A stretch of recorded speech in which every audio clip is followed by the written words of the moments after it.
Hello friends, आपका हमारे channel मेधा academy में हार्दिक स्वागत है। आज हम आपके सामने साइंस सब्जेक्ट से रिलेटेड राजन सीरीज के अति लघु प्रश्नों के पार्ट 4 को डिस्कस करने जा रहे हैं। इससे प्रीवियस वीडियो में हमने इसके पार्ट 3 को डिस्कस किया था। अगर आप उसे देखना चाहते हैं तो प्लेलिस्ट में लिंक से जाकर प्रीवियस वीडियो को देख सकते हैं। तो आइए स्टार्ट करते हैं। प्रश्न नंबर 66, सिंचाई की प्रमुख विधियाँ कौन कौन सी हैं? तो सबसे पहली प्रवाह विधि, दूसरी क्यारी विधि, तीसरी कोण विधि, चौथी वलय विधि, पांचवी वार्ड विधि और छठी ड्रिप विधि। प्रवाह, क्यारी, कोण, वलय, वार्ड और ड्रिप, ये 6 विधियां बताई गई हैं सिंचाई की।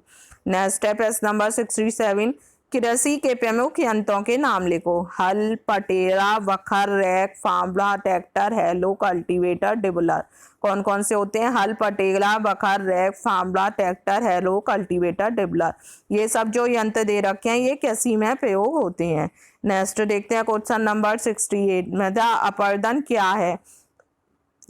मृदा का एक स्थान से दूसरे स्थान पर हट जाने को मृदा अपरदन कहते हैं।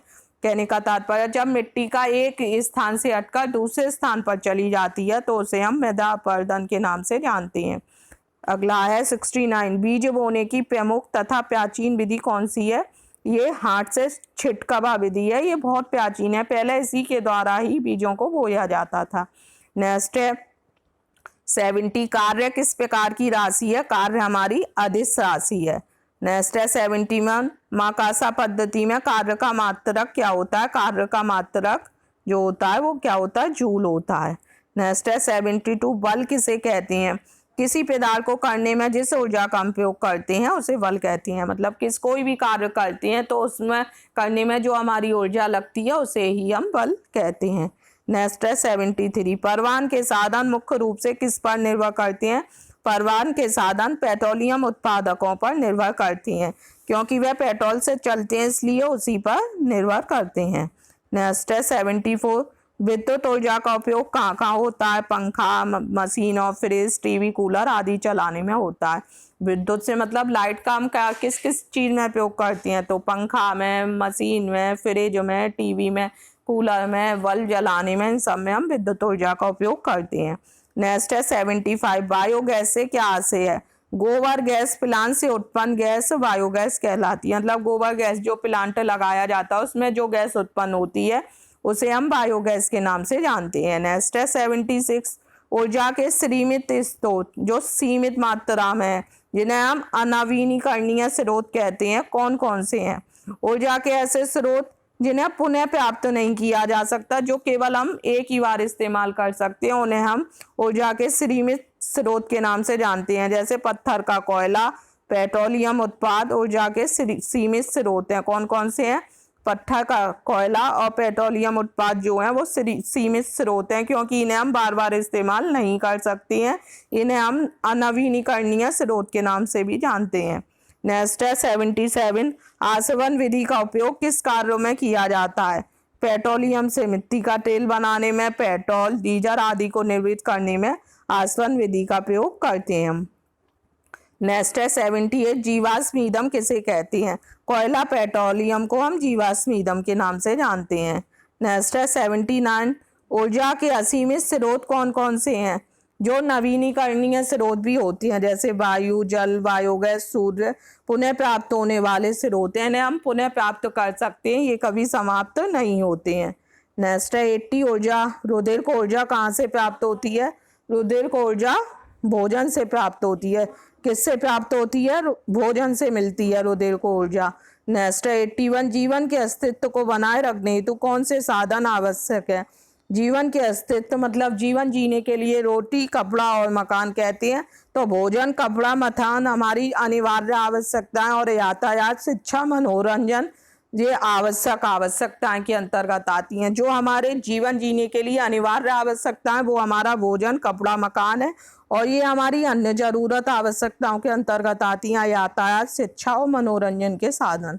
नेक्स्ट देखते हैं क्वेश्चन नंबर 82, वैकल्पिक ऊर्जा के कौन कौन से स्रोत हैं?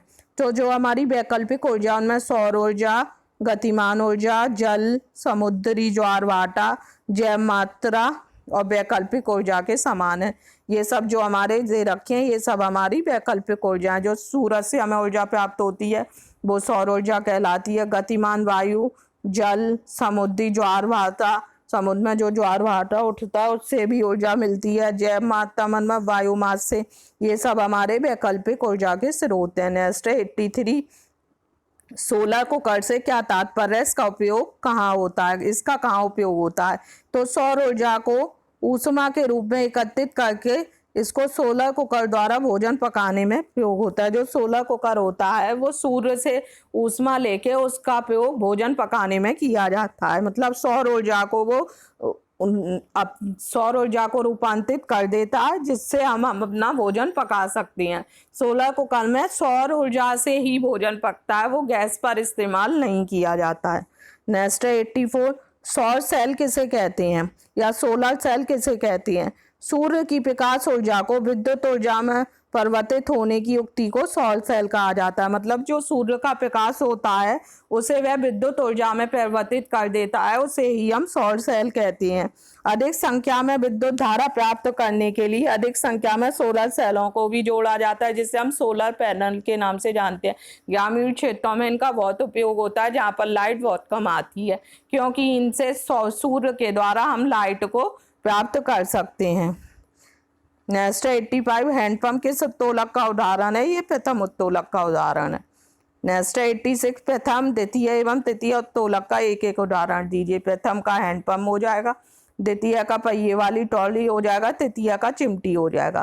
पहला हैंडपंप हो जाएगा, दूसरा पहिए वाली ट्रॉली और तृतीय चिमटी हो जाएगा ये। नेक्स्ट है 87, झुके तल की सहायता से आप किस प्रकार का कार्य आसानी से कर सकते हैं। झुके तल की सहायता से भारी भार को ट्रक में आसानी से चढ़ा सकते हैं। झुका हुआ तल होता है तो हम कोई भी भारी सामान को आसानी से ट्रक में चढ़ा सकते हैं। नेक्स्ट है कोशिका किसे कहते हैं। मानव शरीर में असंख्य इकाइयाँ होती हैं, असंख्य इकाइयों से मिलकर बना होता है। जो छोटी छोटी जो इकाइयाँ होती हैं उन इकाइयों को हम कोशिका कहते हैं। नेक्स्ट देखते हैं केंद्रक क्या है। केंद्रक कोशिका का सबसे महत्वपूर्ण अंग है। यह कोशिका के बीच में स्थित होता है और कोशिका रस का ही सघन पिंड है। यह अधिक गहरे रंग का होता है, तो इससे कोशिका में आसानी से पहचाना जा सकता है केंद्रक की कोशिका का जीवन। कहने का तात्पर्य है केंद्रक जो होता है वो कोशिका का मेन बिंदु होता है या कोशिका का महत्वपूर्ण अंग होता है। अगर कोशिका में केंद्रक नहीं होगा तो कोशिका का जीवन समाप्त हो जाएगा। यह कोशिका के बीचों बीच में स्थित होता है और इसमें एक रस भी भरा होता है। यह अधिक गहरे रंग का होता है, अतः से कोशिका में हम आसानी से पहचान भी सकते हैं। केंद्रक से ही कोशिका का जीवन होता है। नेक्स्ट देखते हैं 90, केंद्रक जीवद्रव्य क्या है। केंद्रक के अंदर के गाढ़े तलर एवं चिपचिपे पदार्थों को केंद्रक जीवद्रव्य कहते हैं।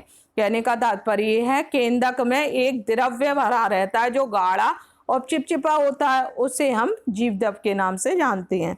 उम्मीद करते हैं आपको राजन सीरीज के अति लघु प्रश्नों का पार्ट 4 अच्छे से क्लियर हुआ होगा। अगर आपको हमारा वीडियो पसंद आया हो तो प्लीज़ हमारे वीडियो को लाइक कीजिए, अधिक से अधिक लोगों को शेयर कीजिए और इसका अगला पार्ट देखने के लिए हमारे चैनल को सब्सक्राइब कीजिए।